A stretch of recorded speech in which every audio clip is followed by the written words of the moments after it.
folks, in the aftermath of one of the most historic elections in Canadian history. In case you haven't heard by now, Mark Carney has led the Liberals to a fourth mandate in government. And at the point of recording, this appears to be a minority one. However, the Canadian political landscape has changed drastically. At the end of the day, two of the major parties in the House of Commons have had their leaders lose their seats, and for the time being, it looks like the Liberals are working with a comfortable mandate. I wanted to take this opportunity to perhaps go over what lessons I think we can learn from this experience, especially for Ontario and the 905 going forward. Let's start with the NDP. Jagmeet Singh has lost his seat and has resigned as leader of the New Democrats when they failed to win official party status in the House of Commons.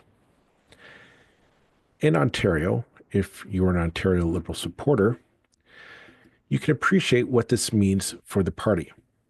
Lack of resources, fewer appointments to committees, and fewer opportunities to speak during question period, especially for those oh-so-needed sound bites to use on social media. The party was completely shut out of Ontario, even here in the 905. Safe Hamilton seats like Hamilton Centre turned Liberal red and Hamilton East Stony Creek turned Tory blue. Toronto proper shut out the NDP entirely. The NDP lost their base as Jagmeet Singh failed to convince those of us in the 905 and Ontario at large that he was different from Justin Trudeau.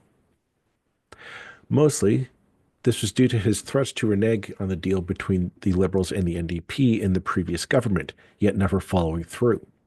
By the time he did follow through, it was too little, too late to convince people he was different. There was something, though, that I think comes into play here, and we haven't heard too many pundits mention this. I think it matters a lot, especially here in the 905. The NDP in Hamilton especially, but elsewhere, have tried to double down on anti-Israel, pro-Palestinian movements. While at the provincial level, the issue of Sarah Jama's expulsion from the party echoed up to the federal level, with her NDP federal counterpart in Hamilton Centre, Matthew Green, echoing a lot of the same sentiments as she did, and going so far as to call on the provincial party to reinstate her into caucus. Many NDP supporters made this a major issue of their support, yet it failed to resonate with a wider population. In fact, it failed to appear as a mobilizing issue to turn any seat in the 905 to the NDP. In terms of a political movement, it appears to be a bit of a dud. I bring this up as we've mentioned in the past on this podcast how there are two wings of the NDP. The economic side, focused on union membership and affordability issues, along with workers' rights, etc. The other side is focused on social justice matters. And in this election, it became clear that the path to victory is going to have to lie in focusing on the bread and butter issues of the household. Whomever takes the reins of the NDP, if they want a chance to return to glory, he or she will need to focus less on the SJW aspect of the party and more on union loyalty. Now we come to the Conservative Party. How does this not go down in history of one of the most epic fails in Canadian politics is beyond me. This time last year, we were talking about a 20-point lead with possibly 200 plus seats in the House of Commons. All signs were pointing to a Pierre Poilievre government supermajority. Yet, in just a matter of weeks, that has evaporated, to the point that even Pierre Poilievre himself lost his seat to Bruce Fanjoy in Carleton. Poilievre conceded defeat but did not step down from party leadership. I cannot see how, in the back rooms of the Conservative Party, there are not plans being put into motion to remove Poilievre from leadership. Just like the Ontario Liberals here in Ontario, I cannot see how you lead a political party from outside the legislature. So, in a quick play to keep his job, Pierre Poilievre has convinced the MP of Battle River Crowfoot in Alberta to step down so that Pierre can run in, arguably, the safest Conservative seat in the country. Going from a supermajority guaranteed to fighting to keep your seat is not a pathway to victory, no matter how you spin it.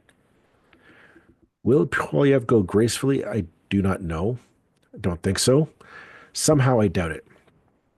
If he fights to hold on to the leadership, I suspect we're going to see a civil war break out in the Conservative Party. Traditional progressive conservatives who bit their tongues with the promise of a return to power have now lost 4 times in a row to the Liberals. Social conservatives of the Reform and Canadian Alliance parties, on the other hand, will not go quietly either. As is often the case, the prescription for success will be a doubling down on the anti-woke rhetoric, even though that clearly failed to win them government this time around. What is more telling, though, about this election experience is that it has exposed a deep division in the Conservative cause. On election night, Jamil Javani of Bowmanville tore into Ontario PC Premier Doug Ford, accusing Ford of hollowing out the Ontario PC party and ruining the province in the process. It can be said that this was done in poor taste, but more importantly, I thought that it showed that division in the Conservative movement is a lot deeper than previously thought. In Ontario, Doug Ford went out of his way to not assist the Poilievre Conservatives. There's also the letter that was sent to families with children in daycare that hit home for many, citing how if the federal government does not continue to fund the program, the $10 a day childcare may come to an end in Ontario. As well, there's the now infamous email from Conservative campaign manager Jenny Byrne to Nova Scotia Progressive Conservative Tim Houston's staff, threatening them should Poilievre win government. The Conservative movement at the federal level is stuck in a bubble, an angry bubble. Pierre Poilievre invited the convoy into the party and made them feel at home. It's not a rational or focused anger either.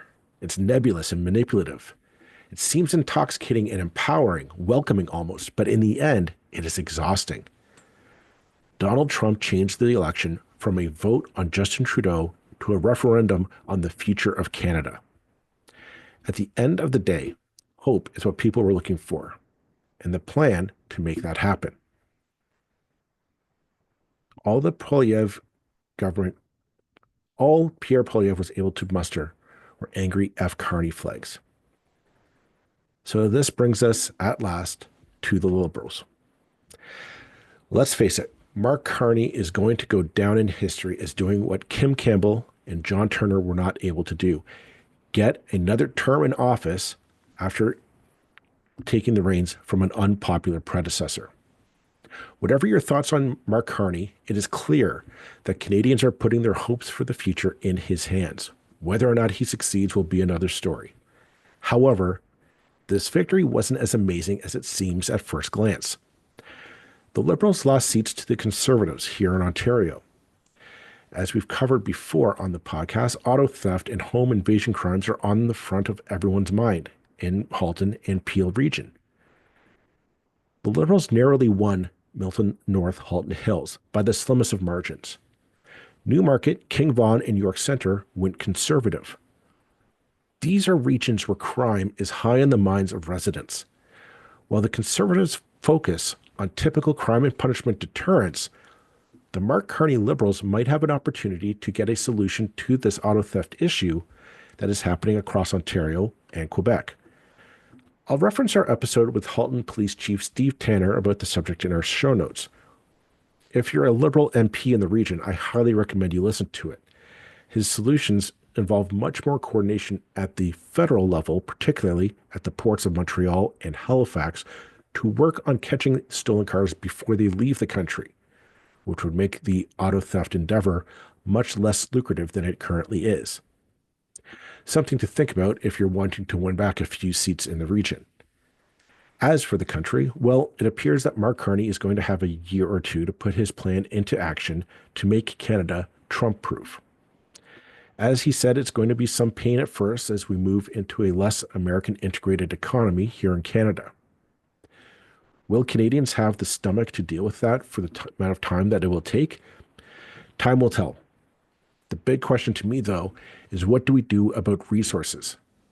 Here in Ontario, the Ford government is itching to get the Ring of Fire up and running full steam.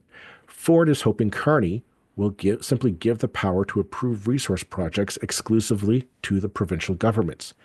In Ford's mind, this is to reduce red tape. However, First Nations have repeatedly pointed out that the Ontario government has failed to properly consult or even ask for their permission in allowing development on their land. This is something I am confident the Supreme Court will want to make a ruling on.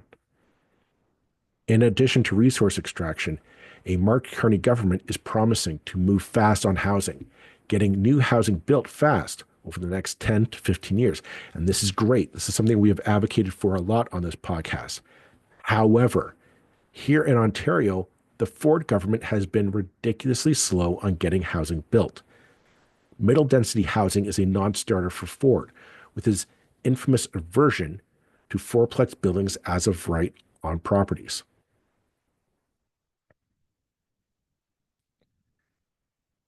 If we're to properly tackle the housing crisis in Canada, middle density housing is going to be a major factor to accomplishing that goal.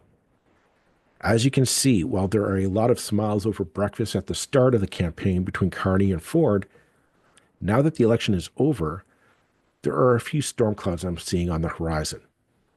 A long-awaited contest between federal and provincial governments is going to happen. It could be just a matter of patience and compromise, or we could face a real constitutional battle over jurisdictions. We're just going to have to wait and see. Thank you, everyone, for listening to this more unique episode of the 905er. It was something different for me, and I hope you enjoyed it. Thank you once again for supporting and subscribing. Please like, share, and tell your friends to do so if you haven't already done so. Thanks once again, and we'll talk to you again soon. Bye-bye.